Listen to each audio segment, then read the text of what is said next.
Alright, so today we're going to start by putting the cam in. Oh, I like looking at those lobes.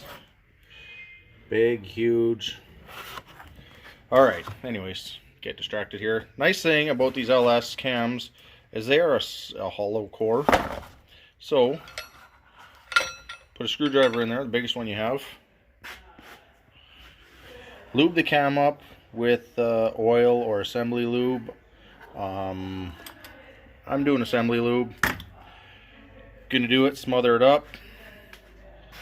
Slowly put it in here, rotate it, make sure you miss everything. Don't nick the cam bearings, just slow and gentle.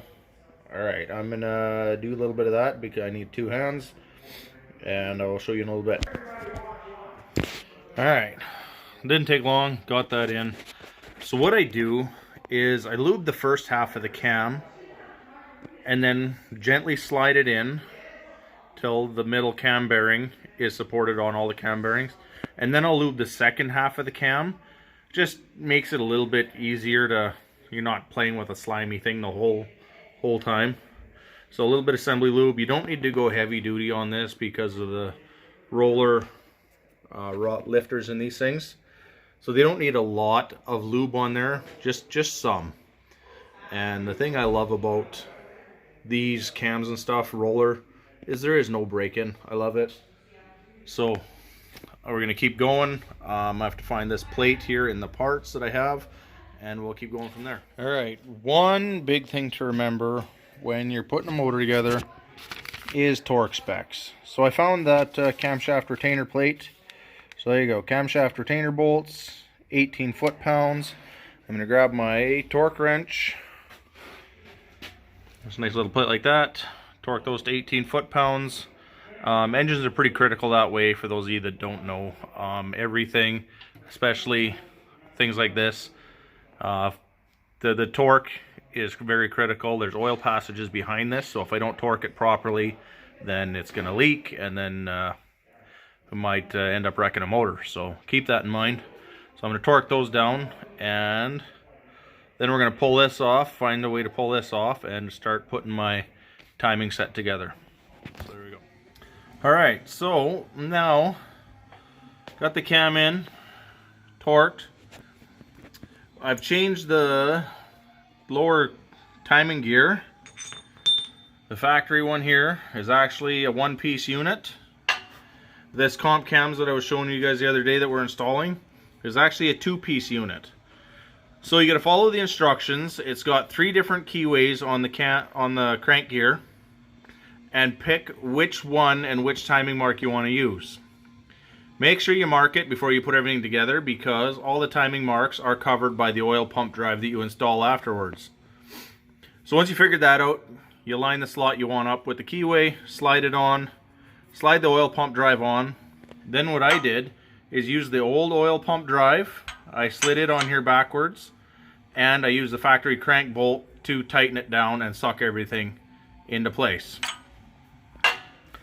I have this. This is an old crank bolt out of one of these. I shaved the outside big washer head off like this. It works really well for pulling harmonic balancers and using as a turning device for the motor and all that kind of stuff. I also drilled a little divot in here so that when we are pulling harmonic balancers and everything off, use that, it stays nice and centered. It just works really well. And then everything can just slide right over top of the bolt as you're pulling.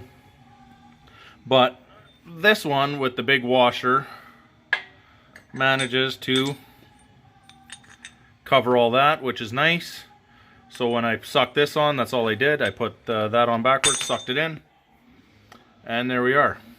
So now what we're going to do is put this timing mark that I made straight up and down. Oh, not quite. And it's being fussy. Normally I would use 2 hands, which I'm going to have to. And then what we're going to do is install the rest of this hex adjust, CompCam's hex adjust timing set. Alright, it has a thrust washer on the back here, and you read the instructions. It's got a silver side and a black side. Okay. And it says the black side goes towards the block.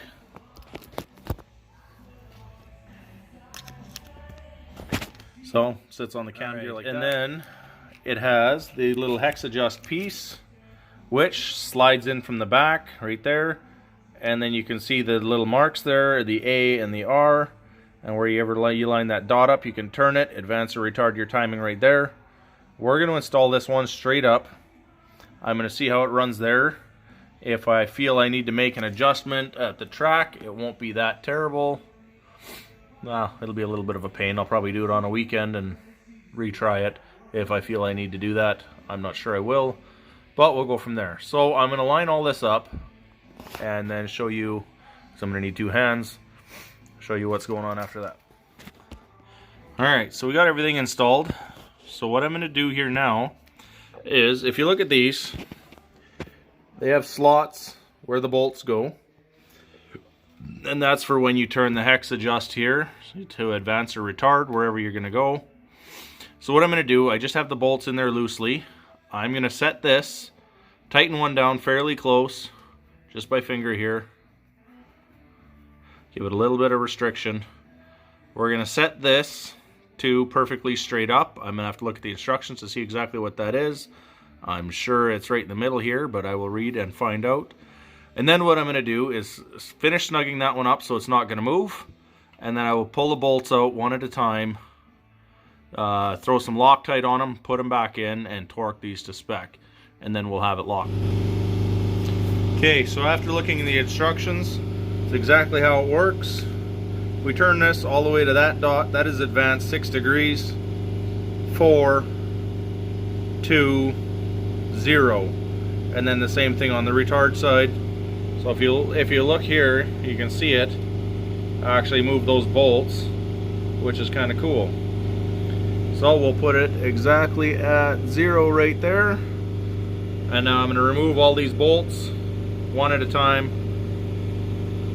What I'm going to do first is we're just going to snug that one.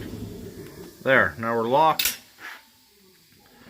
Uses a nice little 1/4 inch Allen head to adjust that.